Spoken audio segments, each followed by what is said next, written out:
ताज्या घडामोडी पाहिजेत तर मग आपल्या C24 तास या YouTube चॅनलला लाईक करा, शेअर करा, सबस्क्राईब करा आणि बेल आयकॉनवरती क्लिक करायला विसरू नका. अंबादासजी नमदार अंबादासजी दानवे साहेब आलेले आहेत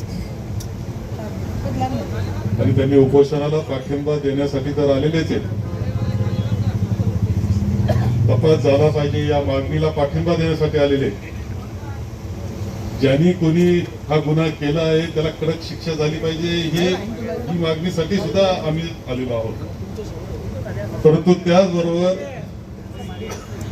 आपले युवा नेते माजी मंत्री राजेंद्रदादा यांनी जे 3 दिवस उपोषण केलं, अन्नत्याग केला, आणखी काही सहकारी बसले ठिकाणी मला माहित नाही, त्यांचे सर्व सहकारी यांना पाठिंबा देण्यासाठी आणि उपोषण सोडावं ही विनंती करण्याकरता सुद्धा आम्ही आमचा आग्रह आहे की उपोषण सोडलं पाहिजे. अलीकडच्या कालखंडामध्ये आपण पाहतो की आपले जे राष्ट्रपुरुष आहेत त्यांचा अपमान करण्याचं, त्याला खंबी लेखण्याचं, त्यांची अवहेलना करण्याचा सातत्यानं काही ना काही घटना घडत आहेत. या राज्याचा राज्यपाल सुद्धा छत्रपती शिवाजी महाराजांबद्दल वेगळ्या पद्धतीने बोलू शकतो, हे दुर्दैवाची गोष्ट आपण यापूर्वी पाहिली.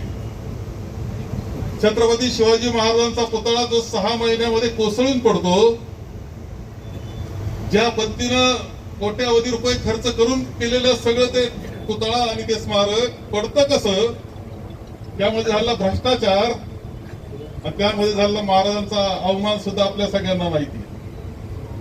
आपल्याला माहिती आहे सोलापूरकर नावाचा कोण काय पद्धतीनं बोलला, कोण कोरटकर का काय कशा पद्धतीनं बोलतो आणि लगेच तुरुंगातून ते सुटका होते, कशा पद्धतीने लपून बसतात महिन्याला महिने.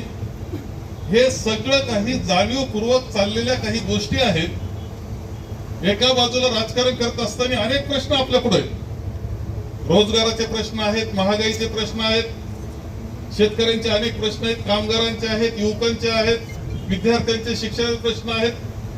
या प्रश्नाकडे कोणती चर्चा होऊ नये आणि जाती धर्माची तेढ निर्माण करून राजकारण करता यावं ह्या उद्देशानं दुर्दैवानं अलीकडच्या कालखंडामध्ये अशा प्रकारचं राजकारण चाललेलं आपण सर्वजण पाहत आहोत. आणि मला सुद्धा हेच वाटतं की याचाच भाग कदाचित राहुरीमध्ये घडलेली घटना असावी, हे सुद्धा नाकारता येत नाही, हे आपण सगळ्यांनी लक्षात घेतलं पाहिजे. शांत राहिलं, वातावरण खराब राहिलं, पक्ष वाढतो, त्यांचं मत वाढतं असं त्यांचं मत झालंय. त्याच्याकरता हे उद्योग करतात त्या काय, आणि महत्वाचे जे जनतेपुढचे प्रश्न आहे ते विसरून जावे यासाठी चाललेला हा उद्योग आहे, अशी शंका सगळ्या महाराष्ट्रात तरी येते आहे. देशामध्ये सुद्धा ही शंका वाढत असताना आपल्या सगळ्यांना दिसते आहे. या सगळ्या परिस्थितीमध्ये प्राजक्तदादाचे कौतुक केलं पाहिजे, त्यांच्या सहकार्यांचं कौतुक केलं पाहिजे की रस्त्यावर आले असते, रस्ता रोको केला असता, दिवसभर रस्ता बंद ठेवला असता, लोकांचे हाल झाले असते.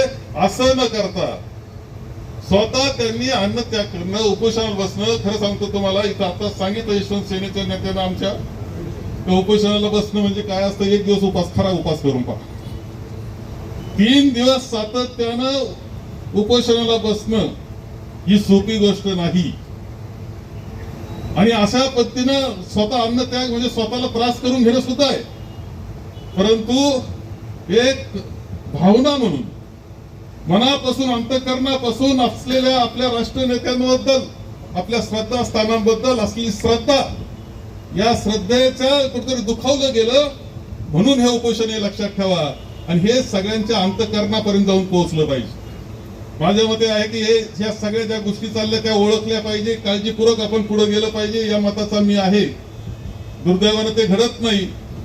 आता खूप चांगल्या पद्धतीने सांगितलं का रात्रभर मोबाईल चालतो आणि काय होऊन जातं, सकाळी माणूस बदलून जात असतो. या सगळ्या गोष्टीचं खरं धोरण काय, कोणाचं, याच्यात काय उद्देशानं हे सगळं केलं जातंय, हे जर आपण ओळखलं नाही तर एक दिवस मात्र आपल्याला अत्यंत कठीण येणार आहे. आपल्या राष्ट्रपुरुषांचा अपमान आता इथपर्यंत जाऊन पोहोचलेला आहे की शिवाजी महाराजांचा, आता ते मी फोटो मला पाहायला मिळाला, तो काही वेड्याने येऊन केलेलं दिसत नाही, ते दारुडे आलन केलं असं नाही दिसत. पाहिला चांगला फोटो तर तुम्हाला दिसत शहाण्यानं केलेले, जाणीवपूर्वक केलेले असं माझं मत झालं का तो फोटो पाहिल्यानंतर. असं असेल याचा विरोध केला पाहिजे. शासनाचा अद्याप शोध लागत नाही 26 तारखेनंतर. कसं कसं शासन आहे? गुन्हेगार आहे त्यांना मोकळं सोडलं जातं. ही सगळी परिस्थिती आज निर्माण झाली आहे. या सगळ्याचा निषेध खरं सरकारचा निषेध केला पाहिजे की अजून कशा पद्धतीने आरोपीचा शोध लागत नाही, तो शोध लागला पाहिजे. ही आग्रहाची मागणी आमची आहे. त्या गुन्हेगाराला शिक्षा झाली पाहिजे ही मागणी आहे. परंतु त्याबरोबर मी प्राजक्ताला सांगेल आणि त्यांच्या सर्व सहकार्यांना सांगेल, आता आम्ही दोघं आलेलो आहे. विधान परिषदेचे आता विरोधी पक्ष नेते अंबादासजी, दणकट कार्यक्रम आहे. आम्ही पाहिलं, आमचे सहकारी म्हणून आम्ही एकत्र काम केलेलं आहे. हा प्रश्न धसाला लावण्याकरता खरंच सभागृह चालू असतं तर दंगा झाला असता. इतकी ताकद आहे. आणि ह्या सगळ्या परिस्थितीत सरकारला लाज राहिली नाही अशी अवस्था आहे. त्यांना वाटत नाही काही, त्यांना स्वतः वाटू नये, त्या पक्षाच्या लोकांना वाटू नये. फक्त एकदा यायचं, काहीतरी आपलं थोडं आंदोलन केल्यासारखं करायचं, जायचं. यांना सुद्धा खरं निषेध करण्याची गोष्ट आहे या शासनाच्या की अशा प्रकारचा शोध त्यांचा लागत नाही गुन्हेगाराचा. त्याला शिक्षा झाली पाहिजे. परंतु त्याबरोबर प्राजक्तदादा तुमच्या आणि तुमच्या सहकार्यांना मी सांगेल की तुम्ही उपोषण सोडायचं आहे. आम्ही दोघं आलोय. आमची विनंती आहे, आमचा आग्रह आहे, हे उपोषण आता विरोधी पक्ष नेत्यांच्या हस्ते आता जे काही घ्यायचं आपल्याला घ्यायचं असेल ते लिंबू पाणी काय नानाला चांगलं माहितीये. नानाचं उपोषण नाना पिवळा पडला होता खरं सांगतो इथं राहुरी विद्यापीठावर. तेव्हा ते आता आपल्याला ते उपोषण सोडायचंय एवढं मी आग्रह